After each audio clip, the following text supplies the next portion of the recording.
नमस्कार दोस्तों, स्वागत है आप लोगों का हमारे आचार्य जागेंद्र मिश्रा चैनल में। दुर्गा अष्टमी के दिन इस वृक्ष को छूकर आ जाना, तत्काल गरीबी मिट जाएगी। हे माता वैष्णो, अपने भक्तों को कभी निराश मत करना। हे माता जगत जननी, ये भक्त आपके ही सहारे है। माता रानी तेरी सदा जय हो।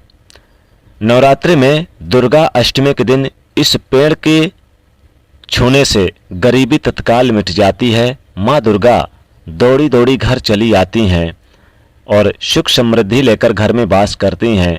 दोस्तों, हमारे हिंदू धर्म में देवी के अनेक स्वरूप कहे गए हैं, जिसमें वृक्षों को भी माँ देवी का स्वरूप कहा जाता है। तो आज हम आप लोगों को इस पावन वृक्ष के बारे में बताऊंगा, जिसको आपको दुर्गा अष्टमी के दिन छूकर आ जाना है। दोस्तों, इसमें नवरात्रि चल रहे हैं, नवरात्रि का पावन पर्व चल रहा है। तो कुछ ऐसे पेड़ पौधे हैं, वृक्ष हैं, जो कि देव वृक्ष कहे गए हैं। इन वृक्षों को अगर आप छू लेते हैं, क्योंकि इन वृक्षों का हमारे धर्म में बहुत ही ज़्यादा महत्वपूर्ण स्थान प्राप्त है। इन्हें हम देवी देवता मानकर हम इनकी पूजा पाठ करते हैं और हमें इनकी पूजा करनी भी चाहिए। तो सबसे पहले तो दोस्तों बता दें कि साइंस भी कहता है कि पेड़ पौधे मनुष्य को फ्री में प्राण वायु प्रदान करते हैं और पेड़ पौधे हमें ऑक्सीजन प्रदान करते हैं। हमारे जो कार्बन डाइऑक्साइड होते हैं उसे ग्रहण करके सभी प्रकार की जितने भी नकारात्मक चीज़ें होती हैं उसे अपने अंदर स्वयं सोख लेते हैं और हमें ताजगी प्रदान करते हैं। तो पेड़ पौधे स्वयं तेज धूप में तपते हैं, लेकिन मनुष्य को शीतल छाया प्रदान करते हैं। तो दुर्गा अष्टमी के दिन कुछ ऐसे पेड़ पौधे हैं जो हमारे जिनका धर्म शास्त्र में विशेष स्थान है, जिन्हें छूने मात्र से व्यक्ति के बंद किस्मत के ताले खुल जाते हैं और इनका सौभाग्य भी चमक जाता है।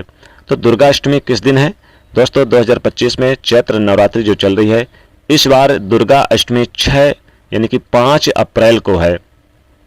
5 अप्रैल को दुर्गा अष्टमी का पावन पर्व भी है।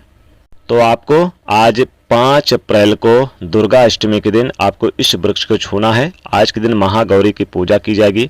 कन्याओं को भोजन खिलाएं और कन्याओं को भोजन खिलाकर आज दुर्गा अष्टमी के दिन विधि विधान से आप यानी कि इस पेड़ पौधे की पूजा करके इन्हें जरूर छूकर आएं। तो 5 अप्रैल 2025 दिन शनिवार को दुर्गा अष्टमी का पावन पर्व है। दोस्तों, हमारे शास्त्रों में इन पेड़ पौधों को बहुत ही गुणकारी कहा गया है। अनेक बीमारी का उपचार इन पेड़ पौधों में छुपा है, जड़ी बूटी में छुपा हुआ है। और भगवान श्री कृष्ण ने भी कहा है कि मैं वृक्षों में पीपल का वृक्ष हूँ। स्वयं भगवान ने भी गीता में कहा है कि वृक्षों में वह चमत्कारिक शक्तियाँ विद्यमान रहती हैं जो कहीं और जगह नहीं रहती हैं। दोस्तों, धर्म शास्त्रों में भी इन छोटे छोटे पेड़ पौधों को बहुत ही मंगलकारी, गुणकारी, परोपकारी बताया गया है। ये आपके सभी प्रकार की परेशानी को छू मंत्र जड़ से खत्म कर देंगे। दोस्तों, खासकर ये जो नवरात्रि का दुर्गा अष्टमी का दिन है, बहुत ही शुभ दिन होता है।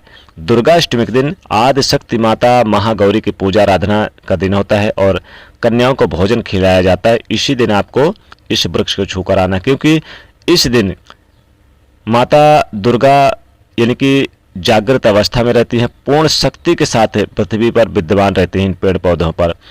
ये शक्ति का पर्व कहा जाता है। शक्ति पर्व क्यों कहा जाता है इस समय? क्योंकि इस समय अचेत वस्तु जो होती है दुर्गा अष्टमी के दिन, वह भी चेतना युक्त हो जाती है। अर्थात इस समय जो शक्ति हमारे धरती लोक पर आ जाती है, नौ दुर्गा को क्या बोल सकते हैं? शक्ति बोल सकते हैं। तो माता रानी इस धरा पर जब आती हैं तो जितने भी पेड़ पौधे होते हैं, जीव जंतु होते हैं, चल अचल सभी प्रकार के जो पेड़ पौधे हैं, सब में प्राण आ जाते हैं, सब में शक्ति निहित हो जाते हैं, जागृत हो जाते हैं। तो इसमें कोई भी पेड़ पौधे हैं जाकर के छू कर आ जाए। खास करके देवी स्वरूप जो कहे गए हैं ये पेड़ पौधे होते हैं, जाकर के आपको इन्हें छू कर आ जाना है। तो आपके जीवन की परेशानी है और दुख है, तकलीफ है, कष्ट है, रोग है, बीमारी है, कलह है, क्लेश है, जीवन की बहुत सारी समस्याएं, सब समस्याएं समाप्त हो जाएगी। तो आज हम आप लोगों को दुर्गा अष्टमी के दिन कुछ ऐसे पेड़ पौधे हैं, इन पेड़ पौधों के बारे में, खासकर 3 पेड़ पौधों के बारे में बताएंगे। ये 3 पेड़ पौधे देव वृक्ष कहे गए हैं। तो वीडियो को ध्यान से देखना। अगर आज की वीडियो मिस कर दिए तो सारी जिंदगी आपको पछताना पड़ेगा, क्योंकि नवरात्रि में दुर्गा अष्टमी का एक ऐसा दिन होता है जिस दिन माता रानी बहुत ही प्रसन्न मुद्रा में, बहुत ही जागृत अवस्था में होती हैं। ये एक ऐसा दिन होता है, केवल 9 दिनों के भीतर में दुर्गा अष्टमी के दिन, यानी कि जो अष्टमी होती है, महाअष्टमी भी कहते हैं इसको, इस दिन आप पूजा पाठ करें या ना करें, केवल आप इस पेड़ पौधों को छूकर आ जाए तो आपकी गरीबी स्वयं आप दूर होते हुए देख सकते हैं। तो मैं जिन वृक्षों की बात कर रहा हूँ, ये सारे पेड़ पौधे आपके घरों के आसपास आसानी से मिल जाएंगे। अगर आप इस प्रकार की जानकारी वो वाकई में आप जानना चाहते हैं तो वीडियो को सबसे पहले तो आप लाइक कर दें और हमारे चैनल आचार्य जागेंद्र मिश्रा को सब्सक्राइब कर लें और ज़्यादा से ज़्यादा इस वीडियो को शेयर कर दें। दोस्तों, ये जनहित एवं जन कल्याण के लिए है। दोस्तों, ये हर व्यक्ति के भले के लिए इस वीडियो को ज़्यादा से ज़्यादा शेयर करिएगा, क्योंकि आपके शेयर करने से दूसरों का भी भला होगा, इसलिए ज़रूर शेयर करें। तो वीडियो को ध्यान से देखना। तो आइए जानते हैं कौन से ऐसे वृक्ष हैं 3 जिसको छूने मात्र से दुर्गा अष्टमी के दिन आपकी यानी कि गरीबी दूर होगी। दोस्तों, सबसे पहली बात तो बताना चाहेंगे कि नवरात्रि के समय में यानी कि जितने भी दिन होते सब बहुत ही अच्छे दिन हैं, लेकिन दुर्गा अष्टमी का दिन बहुत ही पावन दिन होता है। तो इन वृक्षों को छूकर आना है। तो कौन सा सबसे पहला वृक्ष है जिसे छूकर आना है, वो है बेल का वृक्ष। बेल का वृक्ष क्यों? क्योंकि बेल के वृक्ष में स्वयं जगदम्बा वास करती हैं, देवी दुर्गा वास करती हैं, महागौरी वास करती हैं बेल के वृक्ष में। इसे देव वृक्ष कहा गया है। बेल के वृक्ष को, बेल के वृक्ष में ये माता पार्वती के पसीने से उत्पन्न हुआ है, आदि शक्ति जगत जननी के पसीने से उत्पन्न हुआ है। स्कंद पुराण के अनुसार जो माता पार्वती हैं ये देवी स्वरूप कही गई हैं, अर्थात नौ दुर्गा के स्वरूप कही गई हैं। इस वृक्ष की डाली में पार्वती, जड़ में ब्रह्मा, तने में विष्णु और समस्त जो हिस्से उसमें महादेव शंकर जी बसते हैं। तो आपको दुर्गा अष्टमी यानी अष्टमी के दिन आपको संध्या काल के समय में, इस बार अष्टमी किस दिन है हमने बताया है कि 5 अप्रैल दिन शनिवार को है। तो संध्या काल के समय आप जब शिव मंदिर जाएं या फिर माता पार्वती के मंदिर जाएं और वहां आसपास अगर कहीं बेल का वृक्ष मिल जाए तो आप इसके नीचे घी का दीपक जलाइएगा और घी का दीपक जला के 3 बार परिक्रमा करें और फिर आप प्रणाम करके इसे छू कर अपनी मनोकामना जरूर बोले। छू करके अपनी मनोकामना बोले। शाम के समय जो भी मनोकामना होगी, आपको धनवान बनाएंगे, आपको गुणवान बनाएंगे, पराक्रमवान बनाएंगे। लंबे समय से कोई भी अधूरी इच्छा है, कोई मनोकामना है तो माता दुर्गा अवश्य पूर्ण करेंगे, क्योंकि वो जगत जननी है, आदि शक्ति माता दुर्गा है, सब कुछ जानती हैं, अपने भक्तों को पहचानती हैं। इसलिए आप शाम के समय एक दीपक जरूर लेकर जाएं, घी का दीपक लेकर जाएं और वहाँ पर रखकर 3 बार परिक्रमा कर कर आप उन्हें छू करके अपनी मनोकामना बोलें।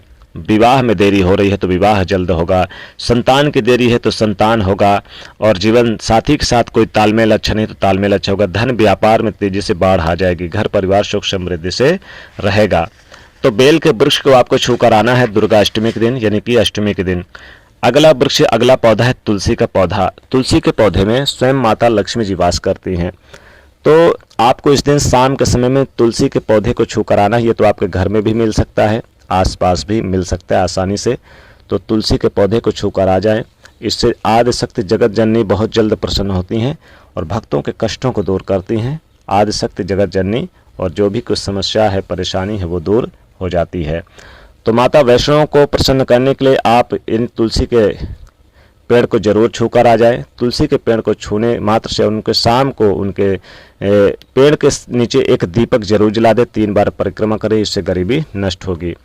तीसरा पेड़ पौधा है गुलर का पौधा। गुलर के पेड़ में भगवान विष्णु स्वयं नरसिंह भगवान वास करते हैं। कहते हैं कि इस समय अगर आप माता लक्ष्मी जी को प्रसन्न करना चाहते हैं, माता रानी को प्रसन्न करना चाहते हैं, वैष्णव को, तो गुलर के पेड़ पौधे अगर मिल जाए आसपास तो इसे छूकर जरूर आ जाए और उसके सामने आप एक दीपक जला लें और दीपक जलाने के बाद आप उसमें चाहे तो एक लाल कलावा भी बांध दें। तो आपको गुलर के पेड़ पौधे को छूकर आ जाना है, इससे आपकी गरीबी तत्काल नष्ट हो जाएगी। दोस्तों, वैसे तो इन 3 पेड़ पौधों में कोई भी एक पेड़ आप छूकर आ जाएं, चाहे आप बेल का वृक्ष को छूकर आ जाए या फिर तुलसी के पौधे को या फिर गुलर के पेड़ को, इससे गरीबी दूर होगी। तो दोस्तों, आशा करते हैं ये वीडियो अच्छी लगी होगी, इसलिए वीडियो को लाइक करें, शेयर करें, चैनल को सब्सक्राइब करें। जय माता लक्ष्मी, जय माता रानी।